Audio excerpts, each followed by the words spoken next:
রহস্যজনকভাবে নিখোঁজ বারাকপুর পুরসভার এক অস্থায়ী সাফাই কর্মী।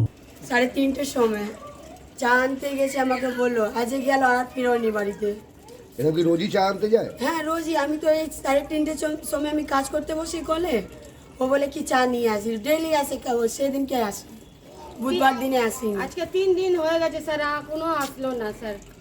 আপনার থানায় গেছিলেন? আমরা থানায় থানায় গেছিলাম, গেলাম। আজকে ডায়েরি দিয়ে এসেছি। কালকেও রাত্রিরে গিয়েছিলাম, কালকে ছবি ছিল না, আজকে ছবিটা দিয়ে চলে আসলাম আমরা। স্যাররা বললো যে আমরা দেখছি, দাঁড়াও, এটাই বললো। আমরা থানা গেলাম, কোথায় কাজ করতো? কমপ্লেন করলাম। পৌরসভার কাজ করে ব্যারাকপুর মুন্সিপালিটি। 3 দিন ধরে নিখোঁজ বারাকপুর পুরসভার এক অস্থায়ী সাফাই কর্মী।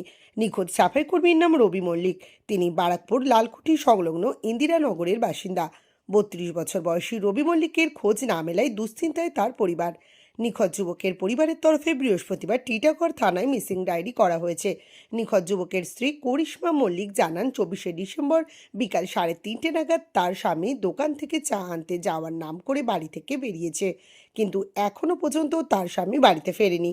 করিশ্মার দাবি, গত 12 বছর ধরে তার স্বামী বারাকপুর পুরসভায় কাজ করছে। শরীর খারাপের দরুন তার স্বামী একদিন কাজে যেতে পারেনি, তাই হাজিরাবাবু ওকে কাজে যেতে নিষেধ করেছে। এরপর থেকে ওকে মনমরা দেখাচ্ছিল। তারিখ বুধবার দিন 3:30টায় বেরিয়েছে আর আসিনি বাড়িতে। বললো চা আনতে যাচ্ছি আমি, তারপরে আর আসিনি। আর কি বলবো স্যার, কোনো ঝগড়া টগড়া নেই। ব্যারাকপুর মিউনিসিপ্যালিটিতে কাজে গেল, ওখান থেকে ওকে রিজেক্ট দিয়ে করে দিয়েছে। বলছে বাড়িতে যাও আর আসবে না কাজে। কেন? এই একদিন অ্যাবসেন্ট হচ্ছে, শরীর খারাপ ছিল ওই জন্য। তারপর থেকে কি মন খারাপ ছিল? হ্যাঁ মন খারাপ ছিল তো ওর এমনি। 2-3 দিন ধরে বলছে আমার মন খারাপ, ভালো লাগছে না, আমি কাজে যাচ্ছি।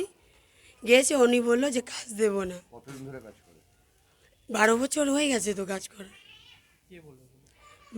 আমি তো জানি 12 বছর কাজে হয়ে না গেছে। না, वो काम में কে বলে, ও বল রहा ইনচার্জ বলেছে, এসআইরা বলেছে। কি বলে? এসআরআই বললো না, যে যে হাজিরি করে ও বলেছে। কি বলে? এসআই বলে আর আসবি না কাজে, উনি বলেছে। আত্মীয় স্বজনের বাড়িতে খোঁজ খবর নিয়েছে? সব জায়গায় খবর নিয়েছে, কেউ বলছে না যে আমার বাড়িতে আছে। ওর মা ভালো করে খাওয়া দাওয়া